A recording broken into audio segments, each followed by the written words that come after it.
People like me, I was born in a very poor family. I never got a great education. I failed all the examinations. For what reason, I don't know. But later, I realized I don't have money, I don't have technology, I don't have a lot of good backgrounds. We have a rich uncle or something, no. The only thing I competed with my people, the young people, is let's compete for 10 years later. This is what I believe 10 years later will be happening. So everything I do for that goal, I know 10 years later, this thing is going to happen. So prepare for that. And this is the message. Let's catch this opportunity. If you complain, the other people catch it. If you catch the opportunity, embrace it now, you will be the next Alibaba.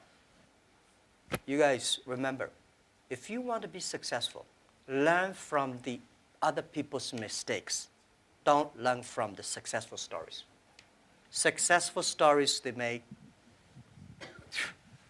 don't listen to that. There are a lot of reasons behind it. Don't hate your competitors. Respect your competitors, learn from him. But, Pony and I, we've been doing the charity together, the Nature Conservancy, and protect but we compete each other. But when we compete each other, we should respect each other. I respect him. I respect Tencent. Boy, when I look back, every problems I met when I was a kid benefited me. I failed so many times. People probably know that I'm applying jobs for so many jobs, over 30 jobs, all rejected, not even got a chance. 24 of us were interviewed for a KFC job.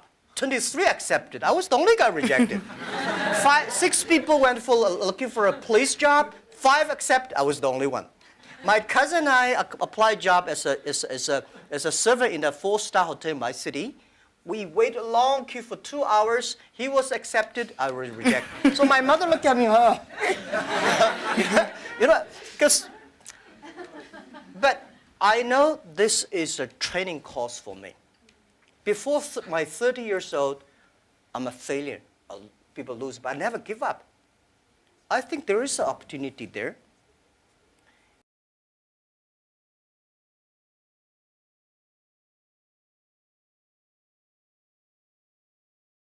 Years old, at the time I suddenly fell in love into the language, the English.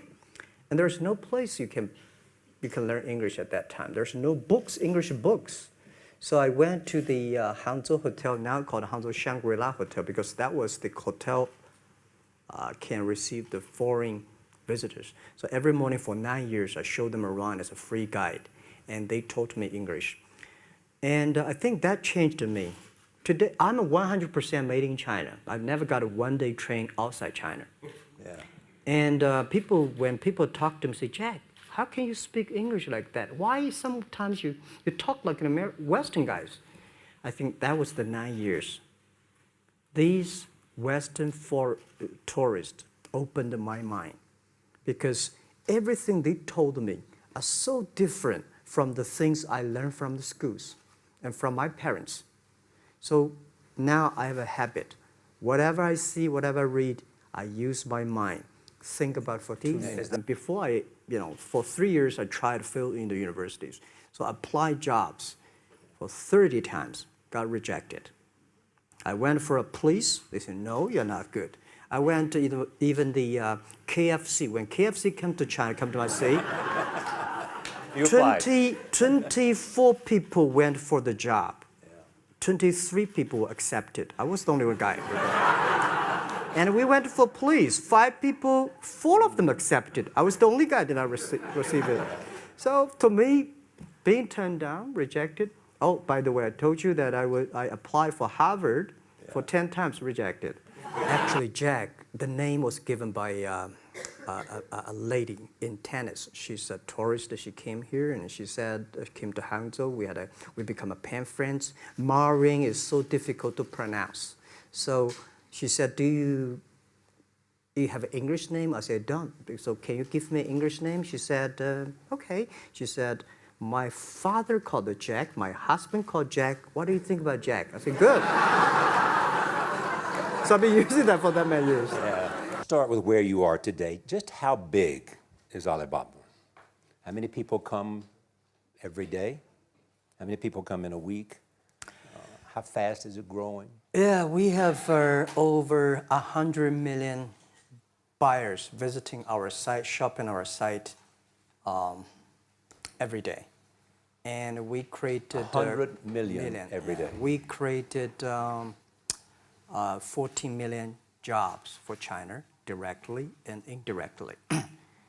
And we grow from 18 people to 30,000 people, 18 people in my apartment, to now we have 4 big campers. First visit to America, 1995? 1995, yeah.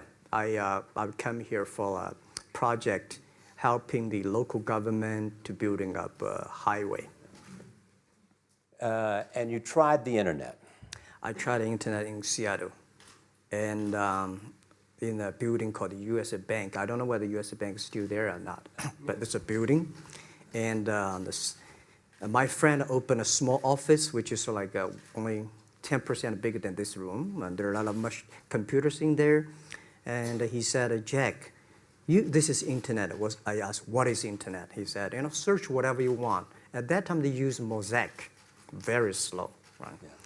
And I said, I don't use it. I don't want to type because computer is so expensive in China. If I destroy it, yes, I cannot pay. He said, just to search it. So I searched the first word, beer. I don't know why, because it's easy to spell, baby. And I see beers from Germany, beers from USA, beers from Japan, but there's no beer from China. And I say, okay, type the second word is China. No data. Nothing. Nothing. And I said, 1995. 1995, no data about China. So I talked to my friend, why not make something about China? So we made a small, very ugly looking page called China. It's something like I did a translation agency, we listed on there. It was so shocking. We launched at 9:40 in the morning. 12:30, I got a phone call from my friend. He said, Jack, you got 5 emails. I said, what is email?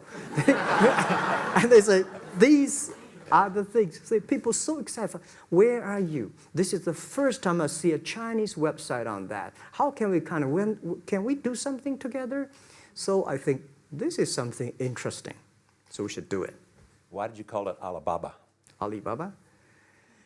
Well, when I started, I think internet is global. We should have a global name. And a name that, interesting, like at that time, the best name is Yahoo. Right? So I've been thinking for many days, suddenly thinking Alibaba is a good name. So I happened to be in San Francisco that day. I did have a lunch, and the waitress came. I asked her, do you know about Alibaba? She said, yes. I said, what is Alibaba? She said, Open Sesame. Good. So I went on the street, asked about 10, 20 people. They all know about Alibaba, 40 Thieves, and Open Sesame. And I think this is a good name. And start with A. Whatever you talk about, Alibaba is always top.